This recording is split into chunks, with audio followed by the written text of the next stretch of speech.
lot of 916 flavor here courtside, and we're joined now by the general manager of the Sacramento Kings, Monty McNair. Monty, thanks for joining us here. And what do you make of what you've seen in your number 4 pick, Keegan Murray, so far? You had said earlier that didn't use much time on the clock to make the choice, right? No, it's been fun to see Keegan out here. We got to see a little bit. We got to see a little bit at the Cobb Classic, and then the big shot to send it to overtime yesterday. And he just does all the big things, all the little things, and you know, we're excited to see him finish up here and then get onto the regular season. What do you make of his court disposition so far? Yeah, it's I love it. I love the fact that he's level, man. He for is a rookie. He is level, and I think you saw it on that shot. I mean, he was calm, pump fake, hit it, and he doesn't get too high or too low, and you know, it's going to be a good. I think it's going to serve him very well. You talk about Keegan Murray, but how about Keon Ellis? I had a chance to watch Alabama practice this year, and I was telling Jonesy, of all the guys they had on their roster, he was the one guy that jumped out. Yeah, he's been fantastic. Obviously, the defensive end stands out.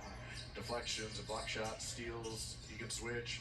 You know, and yesterday I think he hit five threes and can play make a little bit, get out in transition on cue. So we're excited for what Keon's brought already, and I think that the two-way player on the two-way contract, you know, we're excited. Monty, there seems to be wonderful vertical and horizontal integration with your new head coach and Mike Brown and everyone within the organization. Ultimately, what does it look like on the floor at the offensive and defensive end for the Kings this year? Yeah, no, it's you know, talking with Mike through the process and you know, hearing how he wants the team to play. We talked a lot about that, how we want the coach to come in during the. There we go. You can comment. It's okay. I'll leave that to you guys.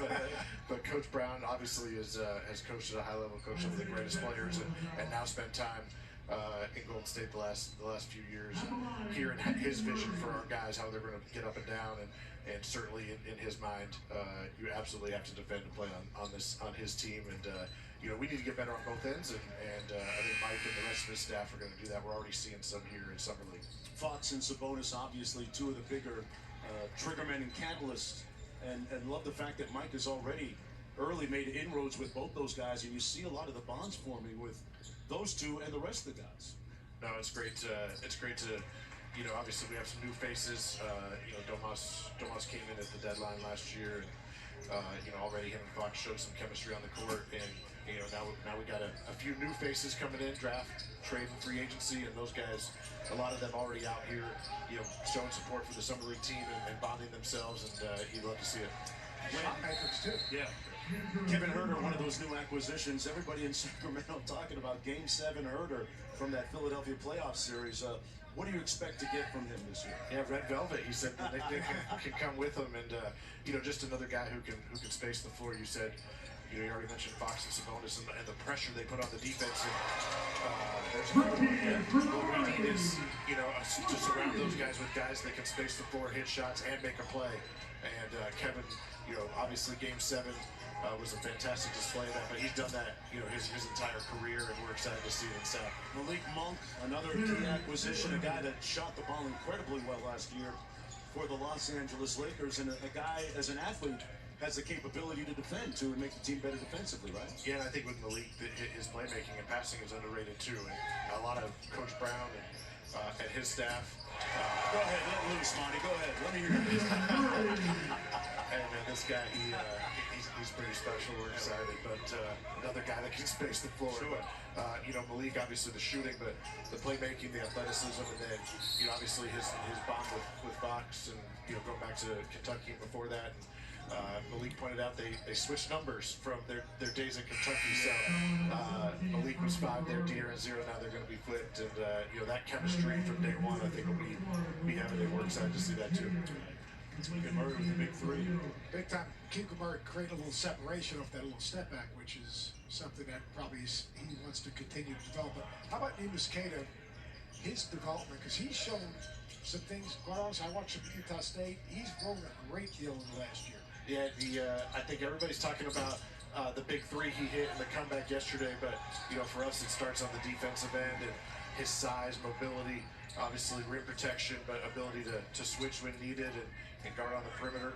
And then offensively, again, another guy I think who's underrated with his passing, and he's shown that here, as well as just his size to score inside. So it's been fun to see him develop. Our Stockton G League team did a great job developing him last year, and it's good to see the growth here at Summer League. Yeah, that's a great point. Bobby Jackson does a really nice job for the Stockton Kings as their head coach. In terms of some of the other guys that we've seen, we covered Ellis and Murray. Coleman has had some nice moments as well at point guard. Is there a thought maybe of him having an opportunity as a third point guard, or is that position, that slot, going to go to somebody else? Yeah, well, we saw Matt, with our G League team last year, and came out here. He's had some big games, right. And I think we like to talk about our G League system as a place to develop players, but also coaches, staff, systems, and so the more that we can get these guys in our system and see that, and have opportunities down the road is really special for us. Hey, what about the play that Jordy Fernandez drew up at the end of the game yesterday? Huh? Yeah, we'll get into overtime. Pretty impressive. Yeah, Jordy drew up the steal, but the pass from I think it was Keon to Keita. Yeah. Jordy's done a great job. The whole staff, coming in here and getting these guys ready. Obviously, lost a tough one in the sudden death double OT, but these guys, we were down 18 with whatever it was, 5-6 minutes left yesterday, and to not give up, down 6 with 5 seconds, and it's a testament to Jordy and Mike and the rest of his staff that these guys, don't quit. All right, Monty McNair, thanks a lot for joining us, man, and good luck moving forward in Sacramento with the Kings. And I know that the people in and around Sacramento Golden One Center on David J. Stern Walk are ready to see a lot of exciting good things happen this year. Thanks, Mark. Thanks, Seth, and we're excited. See you guys. Thank you. Bucket inside as Sacramento increases its lead to 5 on a 7-0 run. Looking for their first win of Summer League here in their second opportunity. Matherin out front, had it knocked away.